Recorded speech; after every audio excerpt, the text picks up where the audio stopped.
What is SOCOM? SOCOM is an entity that captures the imagination of many and confounds the understanding of most. So, SOCOM is a special thing. It was created for the Iran hostage crisis, and bad things happened in the desert. So, SOCOM is a chimera, right? It's like a combatant command and a component command merged into one with kind of barely a service secretariat ish somewhere around, um, and its own acquisition shop. Right. So if you kind of take the acquisition force out of the service secretariat and shove that into one structure with the requirement to organize, train, and equip, right? So actually recruit and train and provide equipment to personnel, just like the components have to do for the big army, the big navy. And then you merge that also with the combatant commands, right? The authority and the requirement to marshal forces and provide them to the front lines to actually fight wars, like a combatant command. It does both of those things, and it also has that acquisition authority. Makes it kind of tricky, right? So, SOCOM has what's called the Theater Special Operations Command. Those There's one each theater special operations command for each one of the combatant commands, the geographic combatant commands. So there's a SOCUR, there's a SOC AC, right? So there's one special operations command for each one of those geographic regions, and then there's another one for Korea. And so, if you think about the combatant commands have a mission. There are Army, Navy, Air Force, Marine Corps folks that are assigned to combatant commands, right? Those theater combatant commands that are in charge of all of Europe or all of Africa. And then there's a TSOC that is sort of operationally aligned underneath each one of those, which operationally controls the special operations forces that are assigned to that area. My background in special forces, if you're in 10th Special Forces Group, you generally go to Europe, right? So you go to SOC most cases, and you would support the EUCOM missions. Okay, that's kind of how that works. Makes it a little bit confusing. And then on the service component command structure, you have USASOC, U.S. Army Special Operations Command, AFSOC, Air Force Special Operations, MARSOC, Marine Corps Special Operations, Naval Special Warfare Command, right? So you've got all of those services all wrapped under the components, and you also have the major commands, right? So you have 10th Group, you have the U.S. Army Aviation Command, right? You actually have like MAJCOM, Major Command force structures built in there as well. So the actual operational forces. So within SOCOM, you have the force that organizes, trains, and equips, right? Each one of those groups have their own schoolhouses for training Green Berets and Rangers and Navy SEALs and Air Force PJs. And then they have the units that they actually send them to actually like live, right? Their actual commands. And then they have the combatant commands that they then send those units to. All of that is wrapped inside of one SOCOM. And within SOCOM, at the headquarters level, so at the headquarters of SOCOM, you have J's. So J is for joint. You have a J1, J2, J3, J4, J5, J6, J7, J8. I think they have a J9 too. Because they're so all those same codes also operate. And then on top of that, you have SOCOM AT&L, so Acquisition Technology and Logistics. So you have program offices, program executive office within SOCOM that does its own acquisition. So you've got PEO Rotoring buys helicopters, PEO Fixed Wing buys planes, PEO Soft Warrior buys body armor and boots and guns and all kinds of stuff. So you've got the acquisition shops, just like you would have in the server secretariat, all built into there.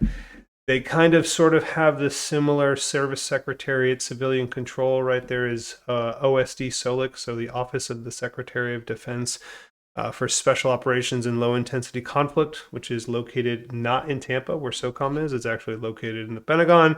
They are nominally the service secretariat type entity. But so you have the SOCOM commander, which is a 4-star. That 4-star has a assistant commander, an ACOM, and a deputy commander, a DCOM.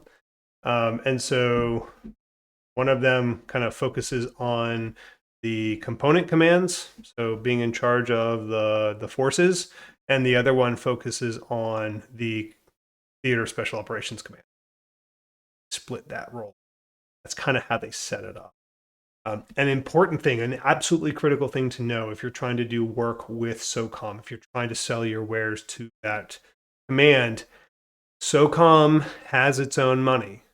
Not like in the realm of dollars. It is not anywhere close to what any of the services have, right?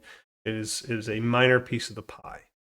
And the reason for that, it's called Major Force Program 11. So if you hear people talk about MFP 11 in the context of SOCOM, that's what they're talking about, is a special category of money in the money cube. And it is only for SOCOM. And it is only allowed to be spent on, quote, soft unique items. What is soft unique? Well, it's unique to soft. So, for instance, SOCOM does not buy C-130s. They don't. They don't buy those planes. But they have MC-130s, right? And they've got like the gun that shoots out the side. I've seen them. They're awesome. Yes. Air Force Special Operations Command absolutely has AC-130s, right? They have the little like spooky gunships that have the howitzer pointing out the side. Absolutely. SOCOM didn't buy those planes. The Air Force bought those planes. The Air Force has a requirement for C-130 planes. SOCOM has a need for a certain number of C-130 planes. But what SOCOM does is they take that C-130 and they have a soft, unique need to have a gun hanging out the side of it. So what they do is they buy the gun and they buy the targeting package and they pay for services to put that gun on that bird. So they didn't buy the whatever $20-30 million plane. They just bought the gun that goes on the plane. So if you see a gun or a plane with a gun on it, what do you think costs the most money? The plane or the gun? Obviously the plane. So the Air Force has a much bigger budget because they're buying big planes and they're buying lots of them, way more than just what SOCOM needs. And SOCOM's just focusing on buying the gun. Another example, SOPMOD M4s, right? So the cool Gucci M4, carbine rifle with all the cool accoutrements, all the cool furniture on it, right? That makes it really awesome in modern warfare. SOCOM doesn't buy, for the most part, or at least they didn't used to. They don't buy their own guns, right? They don't buy the M4 carbine. The Army or the Navy or the Air Force buys those carbines. They buy the SOPMOD kit that goes on top of it, right? So they buy the cool optic and the broom handle on the front and the Magpul buttstock and any of the other cool furniture stuff, right? That's what they buy because that is the part that is not service common, right? If it is not an item that anybody else in the Army, Navy, Air Force, Marine Corps, Space Force would need, then SOCOM is allowed to buy it. What does that mean to you? Well, to you, that means that if you want to sell something to SOCOM, it has to be soft unique. It has to be so unique that nobody else in the Army, Navy, Air Force, Marine Corps, Space Force needs it. Because if anybody else possibly could, then SOCOM's not allowed to buy it. Okay? And you're much, much more likely to sell it to one of those big service components than try to make the case that whatever your thing is so special and unique that is only relevant to, right? It's relatively straightforward to identify capabilities that are unique. SOCOM, they have some unique missions, right? They have very specific operational requirements. And so you can certainly contextualize things that way. But if you really try to stretch that rubber band and say, oh, yes, my My drone is soft unique. I'm sorry. Everybody has drones these days. Oh, my jammer is soft unique. Well, it has to be like super, super unique if it's going to be soft unique because everybody needs jammers, right? My Intel capability is soft unique. Well, pretty sure there's two shops basically everywhere. Tell me how that's actually soft unique. And so that's something you need to be cognizant of. You know, SOCOM is a great place to work, right? They have very awesome folks. It's a really cool mission. Definitely a forward-leaning group of people. Certainly a smaller organization, so comparatively it can be easier to get technology into their hands. But you have to get the right technology and you have to articulate it in the right way.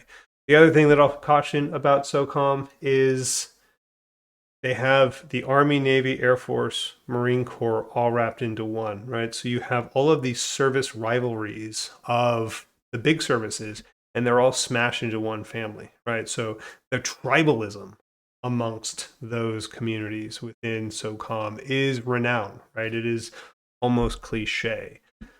You can't tell me that you talk to some Navy SEALs and you expect that conversation to parlay in any way to the Army, right? If the Army wants it painted green, the Navy wants it painted blue. So take that as warning, not to dissuade you from working with the folks, but just take it for what it is. That's the state of play, right? That's the game board that you're walking into. Take it for what it is and proceed smartly. So if you like what you'll hear, you're interested in this content, share it with other people, particularly those who are trying to jump over that valley of death and may have had a questionable time doing it in the past. All right, cheers.